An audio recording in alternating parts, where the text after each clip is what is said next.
Hello again everyone, how it's going? Okay lang? So we've reached the final part of our lecture series on pharmacokinetics. So in this session, we'll be diving into the principles and application of mathematical equations rather than focusing on the calculations themselves. So let's get started. So to start the topic, we will discuss the route of administration and extrahepatic drug metabolism. So when a drug is taken, the amount of it in the blood decreases over time because the body eliminates it, as in the graph here. So when the drug reaches its peak concentration, hindi siya nagsistay dyan. It will slowly eliminate or clear in the body. Kaya ang graph here showing the decline, no?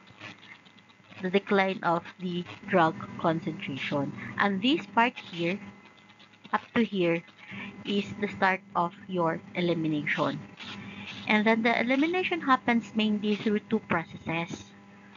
First is the metabolism, where the drug is being biotransformed, and then renal excretion. So, dalawa yung components ng elimination mo. Yung biotransformation at saka yung renal excretion. So, in renal excretion, where it's removed through the urine. Most drug metabolism occurs in the liver, as we discussed, but other parts of the body, such as your lungs, skin, and intestines, they can also metabolize the drugs. And kidney also can play a role in this process as well, not just the liver. To understand how conditions like kidney disease or liver disease might affect drug elimination, scientists often look at how much of the drug is removed through metabolism versus excretion. Some drugs like phenytoin and theophylline can vary a lot in how they stay in the body due to differences in how people metabolize them. This variation is influenced by genetics and other factors. On the other hand, drugs that are mostly removed by the kidneys tend to have more consistent elimination time because kidney function is generally stable in healthy individuals unless you have kidney conditions. The elimination rate constant tell us how quickly a drug leaves the body and is made up of two parts. The rate constant for metabolism, this one, rate constant for metabolism, which is shows how quickly the drug is broken down. And then the other one is the rate constant for excretion, this, which is showing how quickly the drug is removed from the body, mostly through urine. So we can express it in this equation. Okay, K there represent this one represents the elimination rate constant. So rate meaning how rapid, how slow the drug being eliminated in the body, depende siya sa dalawang factor. Ito si metabolism at saka ito si excretion. For drugs that are mainly removed by the kidneys, okay, it's it's straightforward to measure how quickly they are excreted. So kung yung gamot, yung drug are mainly excreted via urine, mas madali lang silang ma-measure, okay? On the other hand, for drugs that are mainly broken down by the liver, measuring the metabolism rate, this one, is mas tricky siya. Instead, we often find Km by subtracting the Km, this one. Again, Km is the rate of metabolism. Often, we subtract the excretion rate to this one, the excretion rate over the elimination rate. So, given that you know the value of excretion rate and then the elimination rate, then the difference of that is your metabolism rate. Sometimes the drug can be transformed into several different metabolites. So kapag yung gamot na metabolize siya hindi lang isa yung metabolites niya. Maaaring may 5, 2, 3. This one, metabolite A, metabolite B, metabolite C. And the overall metabolism rate constant would then be the sum, okay? The sum of these metabolites. This equation shows under the assumption that metabolism follows first order kinetics, meaning that at a low concentration of the drug, the enzymes are not overwhelmed. So meaning, if in a low drug concentration, drug concentration, zero order kinetic, it's not zero, it's a first order kinetic yung nasusunod. Later, we will discuss anong difference ng zero order kinetics at saka first order kinetics. Basta tandaan na kapag mas mababa ang concentration ng gamot, ng drug, kesa sa enzyme, it follows your first order kinetics. Okay?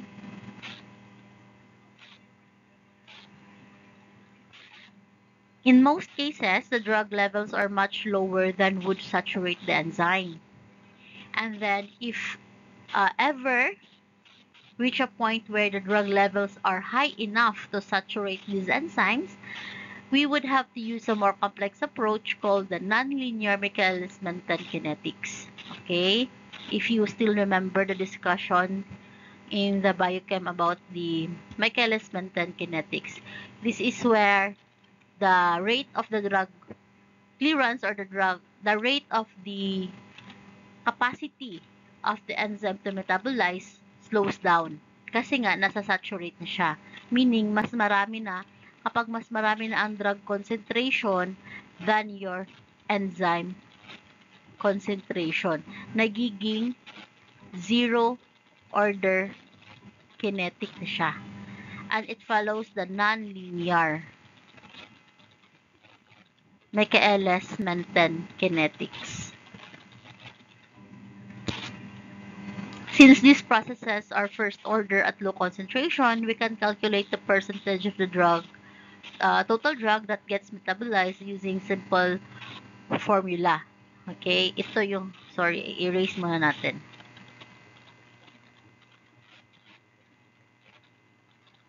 Teka lang. Okay. This equation here, below, no? Ito. Used when we calculate the percentage of the total drug that gets metabolized. If following the first order kinetic. For many drugs, we can determine how much the dose is eliminated from the body unchanged and how much is eliminated as metabolites. Tandaan nyo na kapag yung gamot na metabolize siya, dalawa yung pwedeng maging mangyari. Pwede siyang ma-eliminate, okay, in the urine or excreted in the urine unchanged or as a metabolite. Okay? Imagine a patient is given 100 mg of drug that is fully absorbed by the body. So, when we say fully absorbed, hindi siya nag-undergo ng first pass metabolism, tsaka kung ano yung binigay na amount mo, yun yung napunta sa bloodstream mo, meaning the bioavailability of the drug or F value of the drug is 1. An example of the route of administration that can have this profile is your intravenous. This drug has to, imagine lang na yung binigay mo na gamot has 2 major metabolites and is also removed through the kidneys. After collecting urine over time, we find the amount of the unchanged drug and its metabolites that were excreted. Let's say the overall elimination half-life of the drug or the time it takes for half the drug to leave the body is 2 hours, which give us the rate constant, your K. Your rate constant there is 0.347 hour. Okay? And this equation here used to find out how much of the drug was eliminated through the urine. Okay, again, ito yung equation na ito. We know kung ilan yung gamot, anong kadaming gamot no ang na eliminate through the urine. Where this one, the represent the total amount of unchanged drug found in the urine. So, if we find that 70 milligram of the unchanged drug was recovered, again, for example, dito, 70 milligram, meaning out of 170 dun, unchanged siya. Kung ano yung pinasok mo sa katawan, yun pa rin yung lumabas. We substitute the values into the formula to find excretion rate constant. Ito na yung gagamitin mo na formula.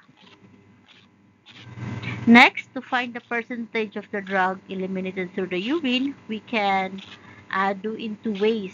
First, we can use the rate constant. Ito, percentage.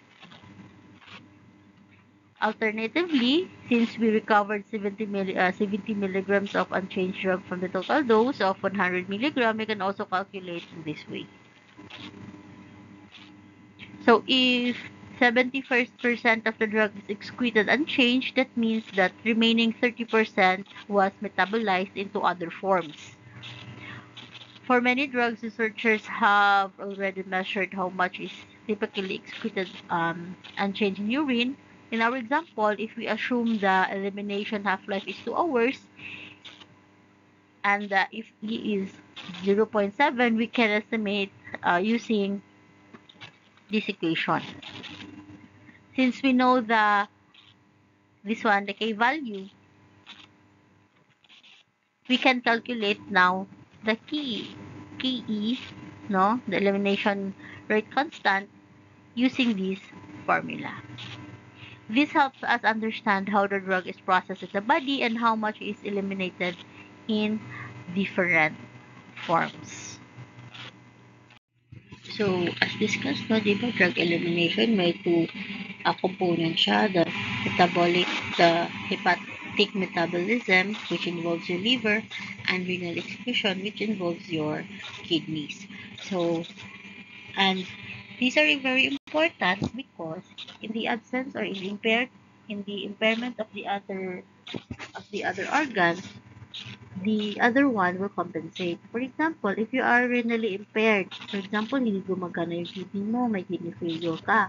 So, those drugs that are, the principal now, the principal mode of elimination mo is through hepatic metabolism na. Kasi hindi na siya pwedeng gumamit ng kidney mo. So, wala nang renal excretion. Pero naman, if may liver function problem ka, for example, may liver cirrhosis, may liver necrosis, ayun. So, iba nga kapag ganun na yung nangyayari. So, affected na yung mga hepatocytes nyo, tsaka yung hepatocytes nyo, nandoon yung mga enzymes that are capable of metabolizing or biotransforming the drugs. So, hindi yun gumagana. Useless na yun. So, instead na pwedeng gumamit ng hepatic metabolism, hindi ito gagana. Then, the principal route now is your renal excretion.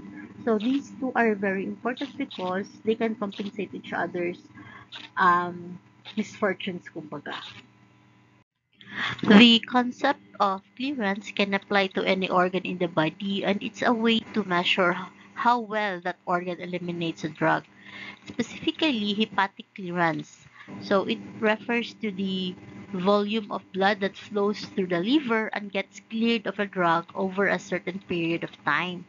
To understand it better, we can think about the total clearance of drugs from the body, which includes the contributions from all organs, not just your liver or not just your hepatic clearance. That's why meron tayong clearance T, meaning clearance total.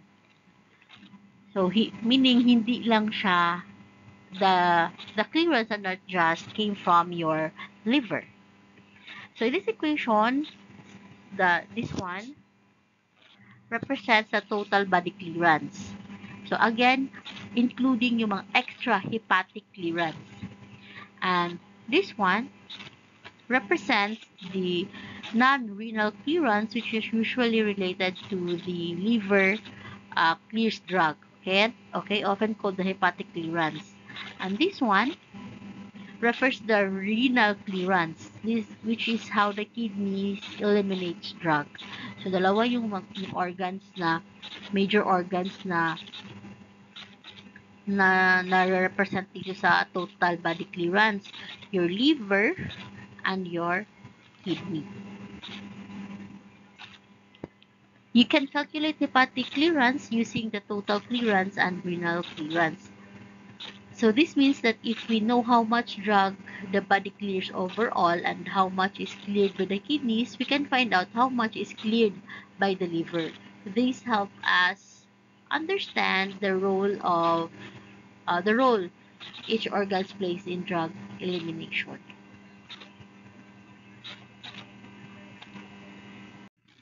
So let's move on the enzyme kinetics, the Michaelis-Menten equation. So in this equation, it represents how fast, the rate of the drug when your enzyme and your substrate combine together, they form the ES complex or the enzyme substrate complex. So this one here, so the Michaelis-Menten equation will estimate how fast your drug or the S here and E makes a complex, and when this complex, they separate and they make a product, enzyme and product, or the metabolite.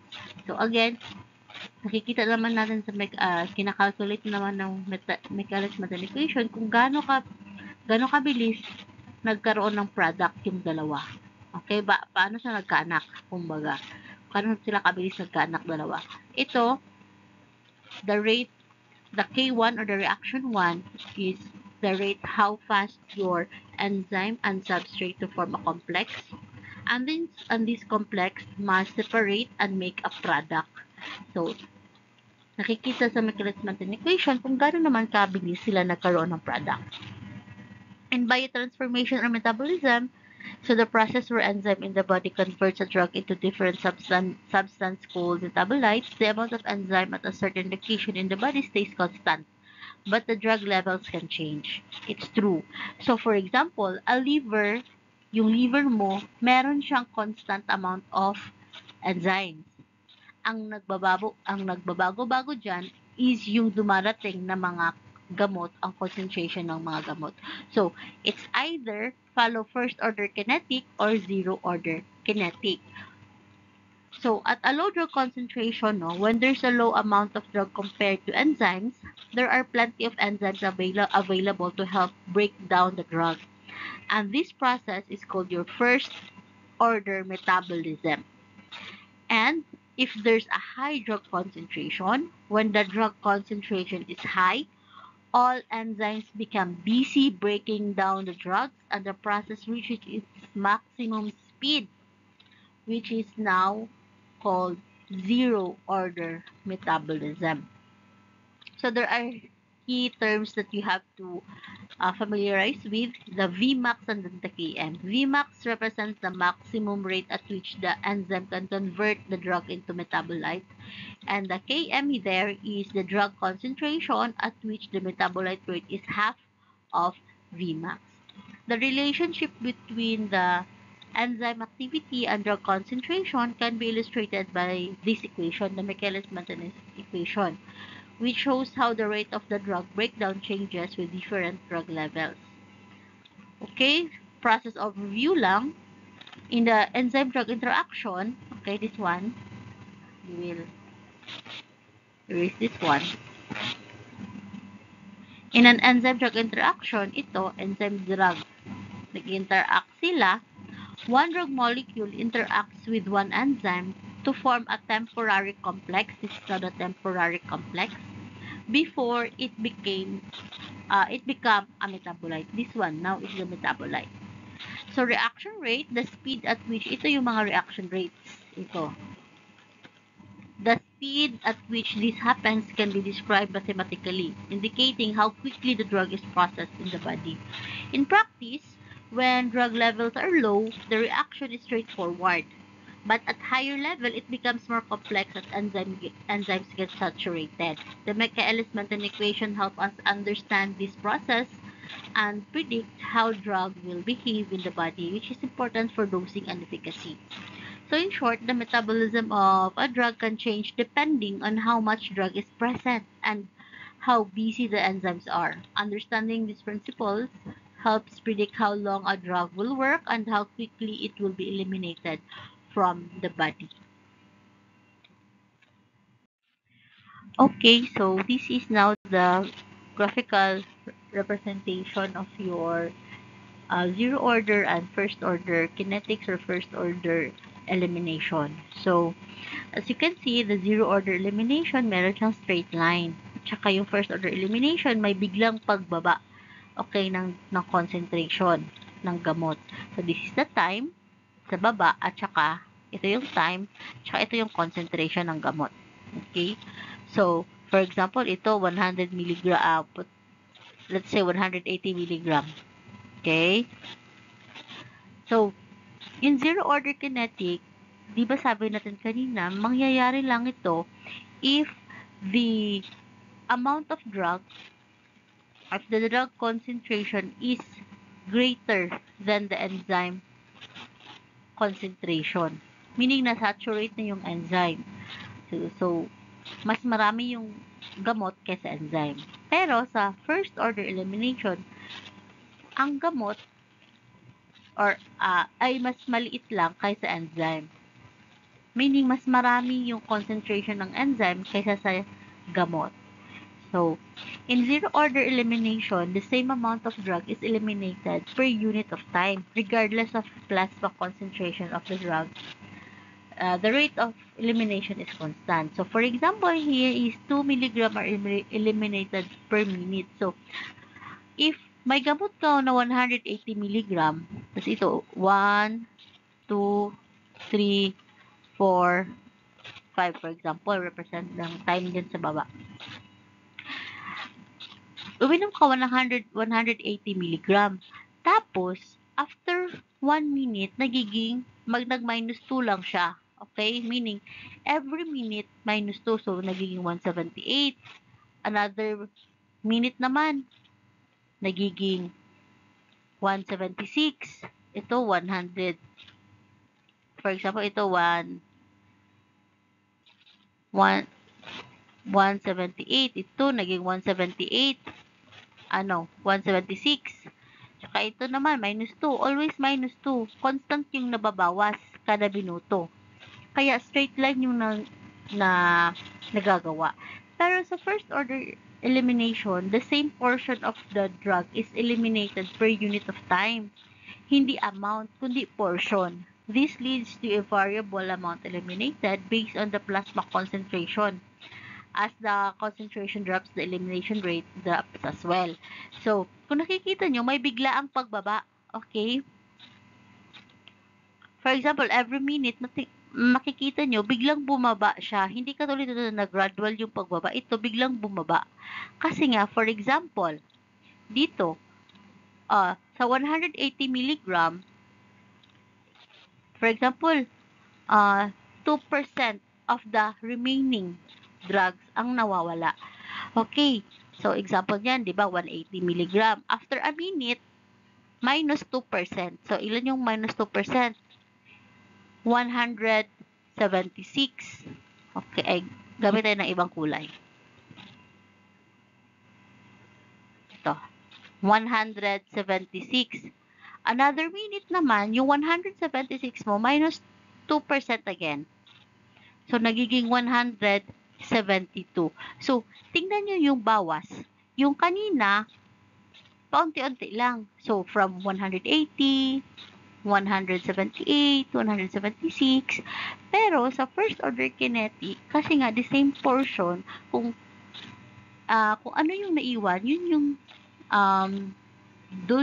bali, the portion that are being eliminated depends on how much are available. Okay? So, ito, kanina 180 siya. After a minute, nagiging 176 siya kasi 2% yung nababawas. Siyempre, 100, magbawas mo ng 176 minus 2%, nagiging 172. Nasa 2 minutes ka pa lang. Eh, yung isa sa zero order, at 2 minutes, 176 pa yung nasa kanya. So, nakita nyo, mas abrupt yung pagbaba ng concentration in the first order elimination. Then, another minute, at 3 minutes naman, bawas ka naman ng, bawasan mo naman yan ng 2 minutes, 2%. Okay? So, naging 169 at 3 minutes. Pero sa zero order kinetic, at 3 minutes, 170 lang siya. Diba? So, ayun. Mas abrupt yung pagbaba ng first order elimination. Pero, as the concentration, for example, the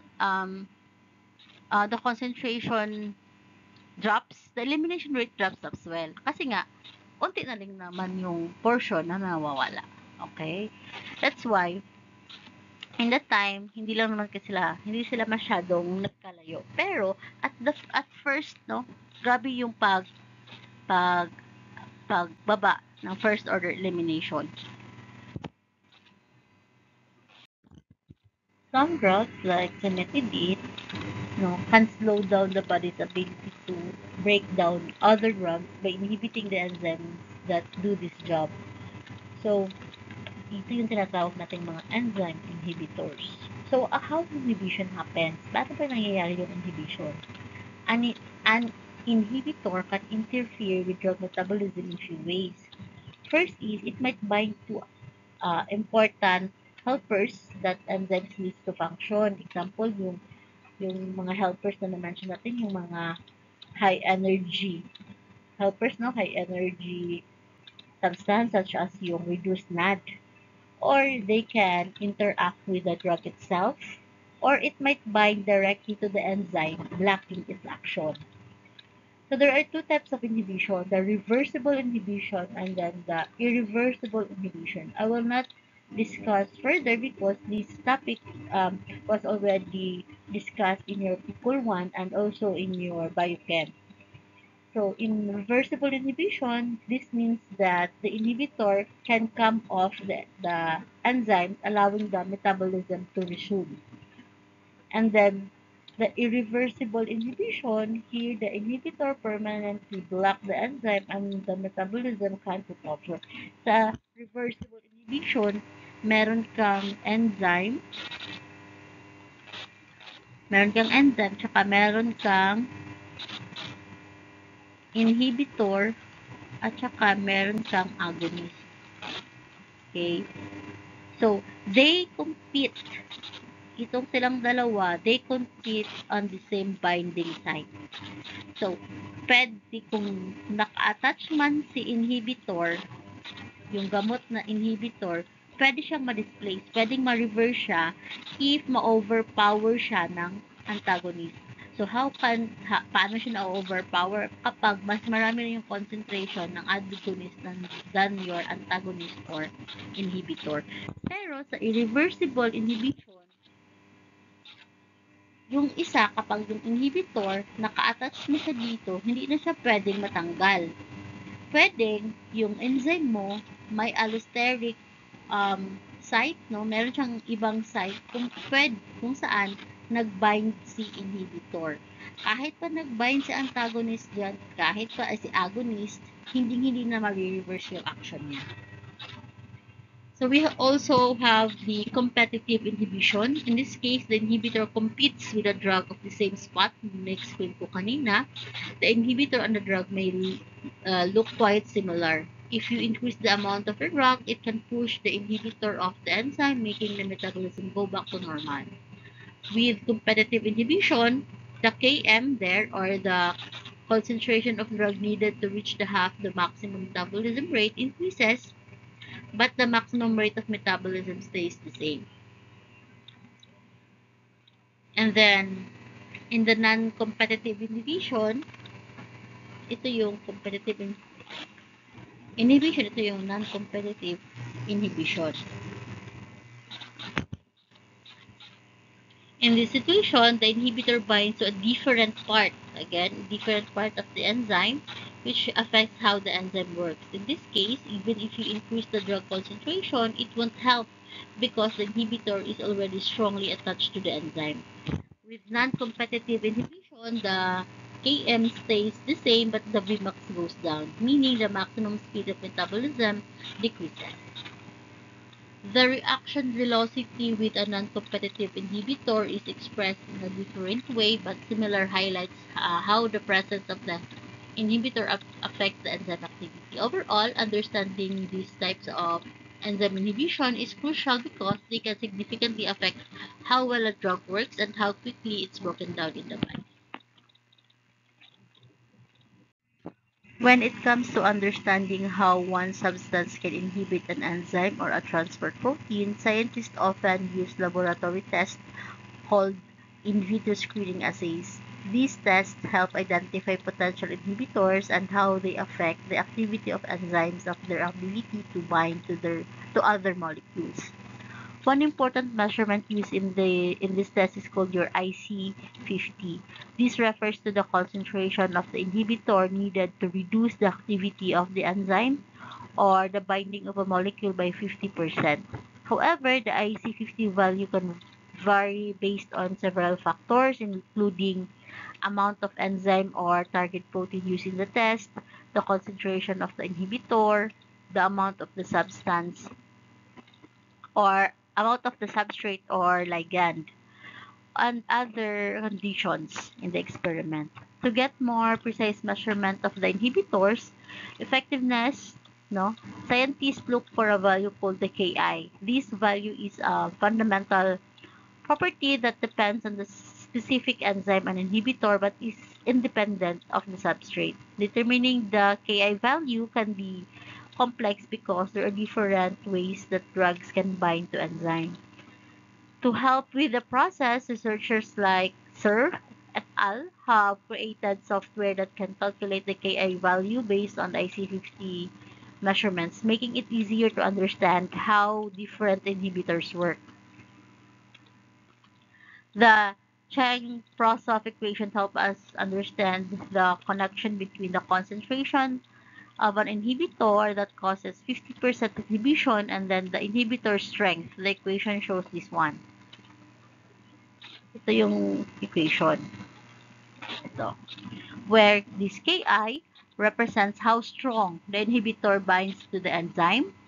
The IC50 shows how effective the inhibitor is at stopping the enzyme's activity.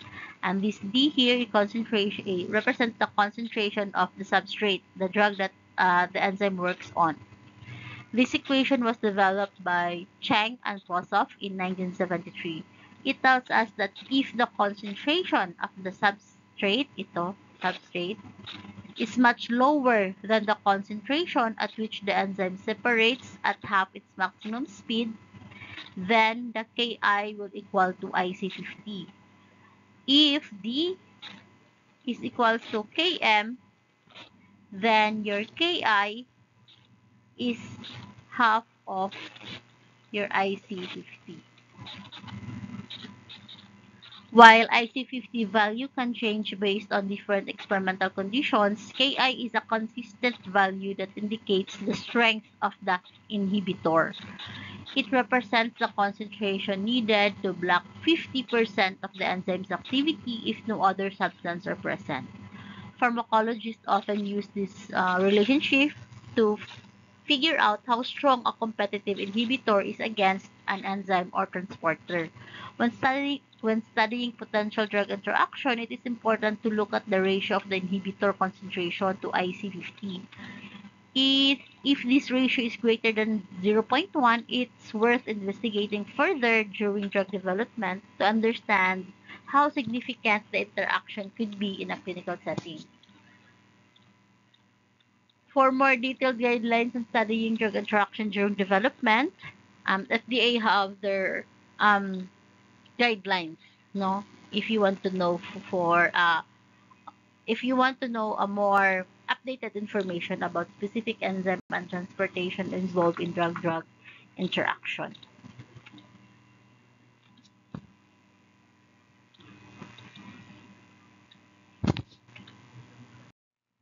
The one-compartment model is a simple way to estimate how both the drug and its metabolite behave in the body after an IV injection.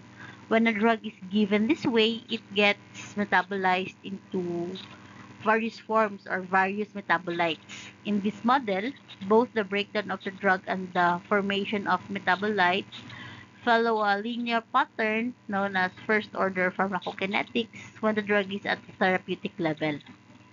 To understand how quickly the drug and its metabolites are eliminated from the body, researchers look at the changes in their concentration over time in the body or in the blood. By fitting these concentration time curves, they can determine important parameters like the elimination rate constant and volume of distribution for the drug and each metabolite. If pure forms of metabolites are available, they can also be injected separately to get more precise data. The speed at which a metabolite is eliminated can vary. For example, metabolites that are more water soluble, like your glucuronide or sulfates, they are usually eliminated faster than the original drug. On the other hand, if a drug is converted into a metabolite that is less water soluble, like an acetylated form, it may be eliminated more slowly, leading to accumulation of that metabolite in the body and leads to toxicity. While the one compartment model is easy to use and practical, it has its limitation. It doesn't account for all the complex biological factors at play, such as the specific locations of enzymes and blood flow dynamics in the body. However, it can still be effective no, in predicting the levels of the drug and its metabolites in the plasma. For drug given IV injection, you can predict the concentration of its metabolite in the plasma using the formula reflected, where the Cm is the metabolite concentration in the plasma, the Kem is the elimination rate constant for the metabolite, the Kf is the rate constant for forming the metabolite, the Vm is the volume of distribution for the metabolite. The D0 is the initial dose of the drug. The VD is the apparent volume of distribution for the drug. And then the T is the time after the drug is administered. As you can see here, the volume of distribution and the rate of elimination, they really have a relationship with each other. All this rate constant reflects first order process, which is a key aspect of the one compartment model. So now let's look at the two compartment model using the example of cephalotin. Cephalotin is an antibiotic that breaks down quickly in both humans and rabbits. When cephalotin is metabolized, it turns into a compound your desacetylcephalotin, which is not as effective as the original drug. In humans, when cephalotin is excreted in urine, about 18% to 30% of it is found as these less active metabolite. The levels of both cephalotin and its metabolite in the body over time can be predicted after a dose is given based on how each one distributed in the body.